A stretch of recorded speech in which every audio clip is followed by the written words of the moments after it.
Hi, we're going to take a look at working with heavy models and heavy drawings that result from those heavy models. There's a quick tip here in the drawing space that I want to show you, and then we'll move over to the model, which you can see is of a screen, a very large screen with some joinery around it, some steel supporting structures inside, and a sort of jumbotron LED screen. And so one of the things you might have noticed when you've got a very heavy drawing, so this drawing actually was 8 sheets of A0, and actually I decided in the end to split this up into 4 sheets each. It was so heavy. And you might find when you got this, when you go to save out,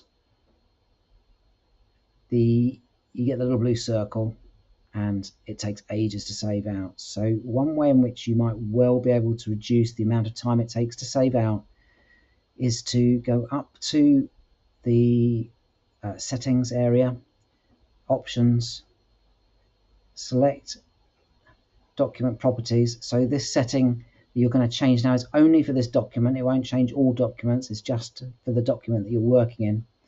Go down to performance, and you'll see there's an area here where I've unticked it, which is save model data. You will see it almost, unless you've changed it, by default will be ticked, and it's save model data. What this does is every time you save out, it will save a new version of the model, which if it's very heavy takes a long time. And so if you're working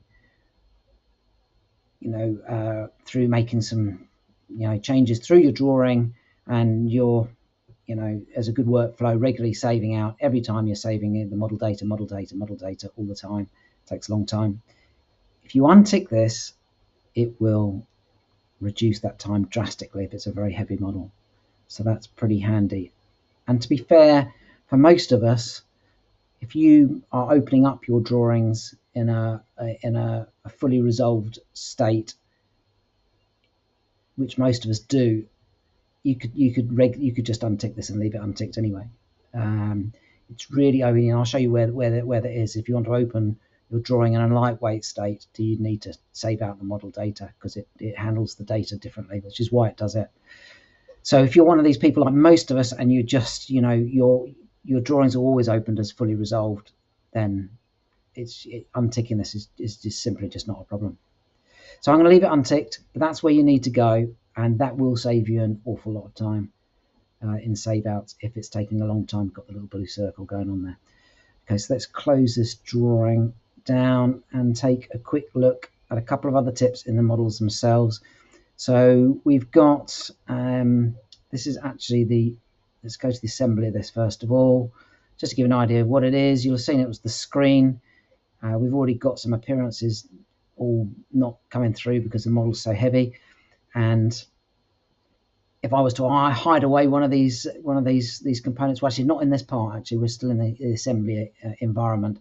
So if we open up the joinery parts of this, which are all in one place at the moment, you can see that there's lots of elements here.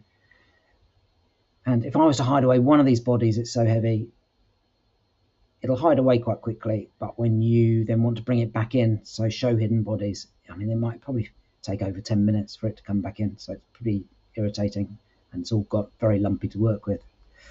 So there's a couple of things that we can do when you're just trying to manage some of these areas. So let's have it. Well, so what is it that actually makes a model heavy in the first place? Well, there's two kind of major contributory factors. One is the amount of features that you've got. So if you've got lots and lots of features, the model's going to get heavier and heavier and heavier. It takes longer to rebuild. And the other contributory feature, certainly for this particular type of model, is curved surfaces. So you'll see that we've actually got something like, if you look at the bodies here in the cut list over here, we've got 1,926 bodies, and almost all of those bodies are curved. And why does this make a difference? Because when you're on screen and you are spinning your model around, every time you move the model at any point, it has to rebuild all of those curves in sort of lightning time. The more there are, the more the more it is. And the reason that curves makes it so heavy is when the computer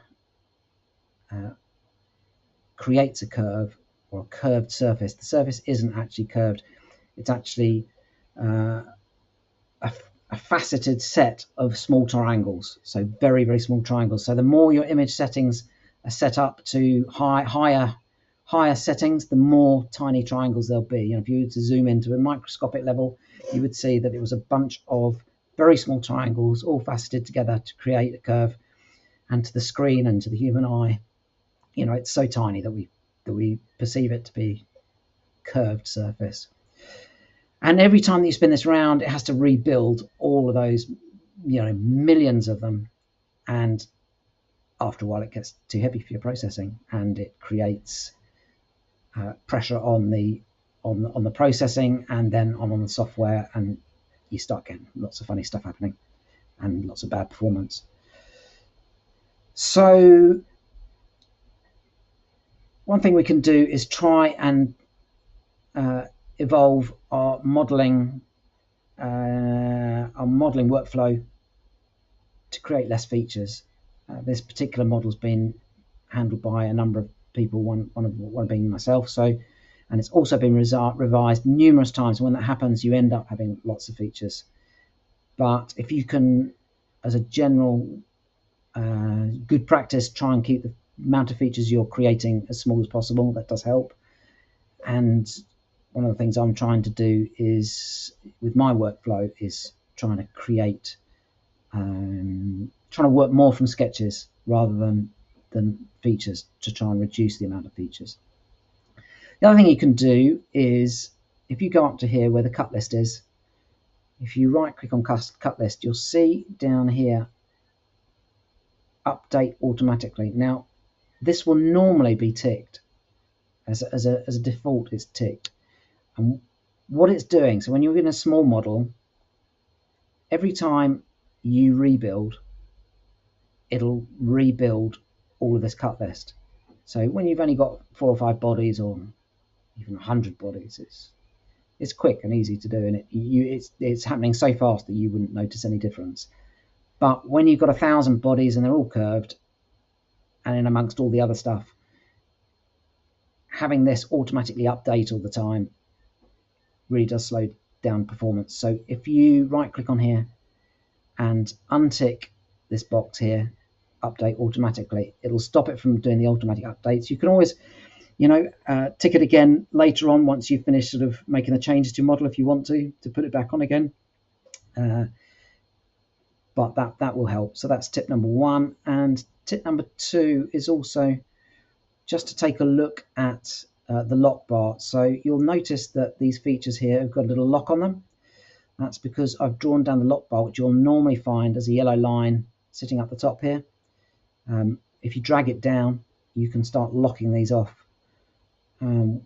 What that does is, I'm going to drag this down now. What that does is it starts to lock off all the features, and it will then rebuild only from there onwards. So that does 2 things for you. If you've got a really long tree, it stops it from constantly being rebuilt. And if you've worked with heavy Solidworks models in the past and saved out at the end of the day and reopened that model the next day and found that Solidworks has, just because it wanted to, decided to rebuild a sketch or a feature in a slightly different way, and it's then caused your errors throughout the whole of your tree on the left hand side, you won't be the first for that to happen to you. So the more features you've got, the more chances that there are for those kind of errors to creep in, or you know, any corrupted data to creep in. So locking it down can help, and it also helps you with the rebuilds, because it's only partially rebuilding the bit beyond the yellow line. So I'm going to select here. It'll always ask you whether you want to rebuild all your configurations or one only. As I've only got one configuration in this model, I'm just going to do rebuild current configuration. And there we go. It's kind of locked up down to this point. It means that I can edit these here if I want to. I can edit this boss extrude, but if I wanted to edit this one up above, it's locked, so I wouldn't be able to do that. Just going to try that. So you don't get the option up here. When I right click on this box extrude, I only get the hide. If I go to this box extrude down below, I've got the option to edit the feature. So you can see that the difference there, you won't be able to edit it. So if I wanted to edit it, then I'd have to pull back the lock bar, and it'll ask me if I want to rebuild the current configuration only, which is what I'm going to do. And then you'll see boss extrude 81. If I right click on that, now I could now edit that. But those are a couple of things that can help you save a bit of time. And I'm probably going to do a part 2 to working with heavy models in the next video. I think what we're probably going to do is take a look at when you've created something like this and it is lumpy and cumbersome. You know, you may well want to progress this on to a model that's easier to work on later on. Maybe there's some more updates to come in the future and you just want to get it into a better place.